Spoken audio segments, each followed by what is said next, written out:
இயேசுவில் அன்பானவர்களே, மனிதனுடைய பல்வேறு மனநிலைகள், தேவைகள் இதையெல்லாம் நன்கு அறிந்தவர்தான் கடவுள். கடவுளுடைய ஏக மகன், அவருக்கும் இதுவெல்லாம் தெரியும்.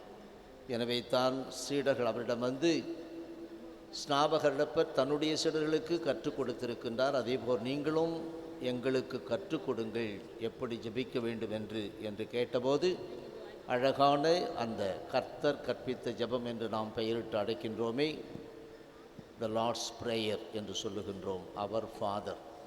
அந்த ஜெபத்தை ஆண்டவர் இயேசு தன் சீடர்களுக்கு கற்றுக் கொடுக்கின்றார்.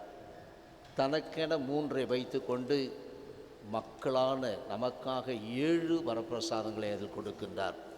அதை நீங்கள் எடுத்து பார்த்தீர்கள். 10 கட்டளைகள் இருப்பது தான் இதிலே அடங்கியிருப்பதை போன்றிருக்கும்.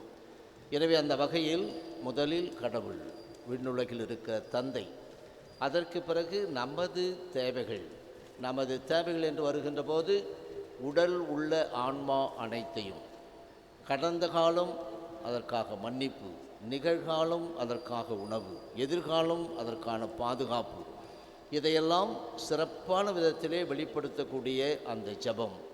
அந்த ஜெபத்தில் இது தேவை, இந்த குணம் மனிதனுக்கு தேவை, எது மன்னிப்பு என்ற குணம் தேவை என்பதால் தான் நாங்கள் பிறர் குற்றங்களை மன்னிப்பது போல் எங்கள் குற்றங்களை மன்னித்தருளும். அதில் வேண்டுதலாக எங்கள் குற்றங்களை மன்னித்தருளும் என்று மட்டும் போட்டிருக்கலாம், கற்றுக் கொடுத்திருக்கலாம் ஆண்டவர் இயேசு கிறிஸ்து. ஆனால் நாம் ஒரு சமுதாயத்தில் வாழுகின்ற போது, சமூகமாக குடும்பமாக வாழுகின்ற போது இந்த மன்னிப்பு என்ற குணம் இல்லை என்றால் அந்த குடும்பம் அந்த சமூகம் மகிழ்ச்சியாக இருக்கவே முடியாது. இந்த நிலையில்தான் ஆண்டவர் இயேசு கிறிஸ்து முதலில் நீ மற்றவரை மன்னி, உனக்கு மன்னிப்பு வேண்டுமானால் நீ மற்றவரை மன்னிக்க வேண்டும் என்பதை சொல்லி அந்த ஜெபத்தில் இருக்கின்ற அந்த பண்புக்கு ஏற்றவாறு தான் இன்று ஒரு விளக்கமான ஒரு ஓமையை நமக்கு எடுத்து சொல்லுகின்றார். தெளிவாக ராயப்பர் எப்பொழுதும் முந்திரிக்கோட்டை என்று சொல்லுவார்கள். அது வகையிலே அவர் எடுத்ததற்கெல்லாம் அவர்தான் முதலில் பதில் சொல்லுவார், தனக்கு தெரியும் என்று காட்டுவதற்கு முற்படுவார். எனவே அவர்தான் இயேசுவிடம் வந்து, ஆண்டவரே, என் சகோதரர் சகோதரிகளில் ஒருவர் எனக்கு எதிராக பாவம் செய்து வந்தால் நான் எத்தனை முறை அவரை மன்னிக்க வேண்டும் என்று கேட்டுவிட்டு அதற்கான பதிலை 7 முறை என்று சொல்லுகின்றார். யூத சமுதாயத்திலே 3 முறை மன்னித்தால் போதும், ஏனென்றால் 3 முழுமை. எனவே முழுமையாக மன்னித்து விட்டாய் என்ற அர்த்தம். ஆனால் ராயப்பரிடம் இறங்கிய அந்த இரக்க குணம் இன்னும் அதிகமாகி, தாராள குணம் இன்னும் அதிகமாகி, 3 முறை மன்னித்தேன், மறுபடியும் ஒரு 3 முறை மன்னித்தேன், 3 3 6, அதற்கு பிறகு கொசுராக எக்ஸ்ட்ராவாக இன்னும் ஒரு முறை மன்னிக்கின்றேன். எனவே இதை கேட்ட உடனே ஆண்டவர் இயேசு கிறிஸ்து ராயப்பரை பார்த்து, வெரி குட், யூத சமுதாயம் எதிர்பார்ப்பதை விட அதிகமாகவே நீ மன்னிக்க முற்படுகின்றாய், உன் இதயம் பறந்தது, இரக்க குணம் கொண்டது என்று பாராட்டி இருக்க வேண்டும். ஆனால் அதற்கு பதிலாக என்ன சொல்லுகின்றார்? 7 முறை அல்ல, 70 தடவை 7 முறை. நீங்கள் சென்று கால்குலேட்டர் அப்படியே போட்டு பார்த்தா கூட அது எத்தனை முறை வருகிறது என்று பாருங்கள். எனவே அளவற்ற விதத்தில் நீ மன்னிக்க வேண்டும் என்று சொல்லுகின்றார். இந்த மன்னிப்பின் அடிப்படையில் தான் அன்பானவர்களே விண்ணகம் இருக்கிறது. ஏனென்றால் மனித பலகீனத்திலே நாம் தவறக்கூடியவர்கள் என்று சொல்லுகின்ற போது பிறருக்கு எதிராகவும் நாம் தவறு செய்வோம், அநியாயமாக அக்கிரமாக பிறருக்கு செய்வோம்.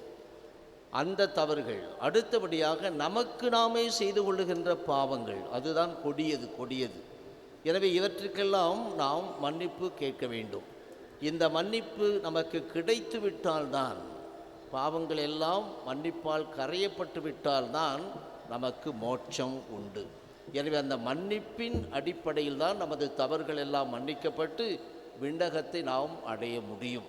இந்த வகையில்தான் இங்கே கண்டிப்பாக நீ மன்னிக்க வேண்டும் என்று சொல்லிவிட்டு, அப்படி நீ மன்னிப்பை இடவிடமிருந்து பெற்றுவிடுகின்றாய், பெரும் தொகையை மன்னிக்கின்றார்.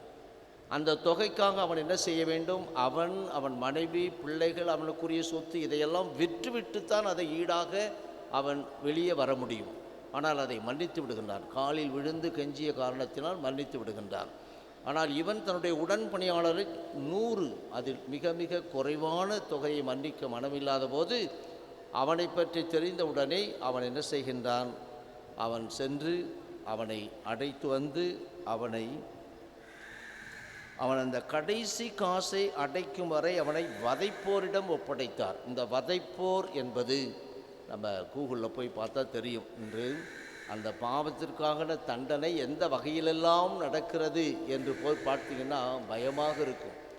அப்படிப்பட்ட வதைக்கும் செயல்கள் அங்கே இருக்கும். எனவே அது கடைசி வரையில் நீ அதை அனுபவிப்பாய். அதுதான் நரகம். எனவே என்பார்களே, இப்படிப்பட்ட ஒரு பாடத்தை கொடுத்துவிட்டு அதற்கு முடிவுரை கன்க்ளூஷன் போல் கொள்ளுகின்றார். உங்களுள் ஒவ்வொருவரும் தம் சகோதரர் சகோதரிகளை மனமாற மன்னிக்காவிட்டால் விண்ணுலகில் இருக்கும் உங்கள் தந்தையும் உங்களை மன்னிக்க மாட்டார். மனதில் ஆழமாக பதிய வைத்துக் கொள்வோம் இந்த கருத்தை. அதாவது, நீ மன்னிக்கும் போது உனக்கு எதிராக யார் தவறு செய்தார்களோ அவரை சிறையில் அடைக்கின்றாய். நீ மன்னிக்கின்ற போது உனக்கு எதிராக யார் தவறுகள், குற்றங்கள், குறைகள், வேதனைகள், துன்பங்கள் எது கொடுத்தார்களோ அவர்களை நீ மன்னிக்கின்ற போது அவர்களை நீ சிறையில் அடைக்கின்றாய். நீ எதையும் மன்னிக்காத போது உன்னை சிறையில் அடைத்து கொள்கின்றாய். நீ மன்னிக்காத போது உன்னை சிறையில் அடைத்து கொள்கின்றாய். எப்போது மகிழ்ச்சி? மன்னிக்கின்ற போதுதான். இறைவனிடம் வேண்டுவோம். சிலுவையிலிருந்து தன் எதிரிகளையும் மன்னித்து அவர்களுக்காக ஜெபித்த இயேசுவிடம் மன்றாடுவோம். ஆமென்.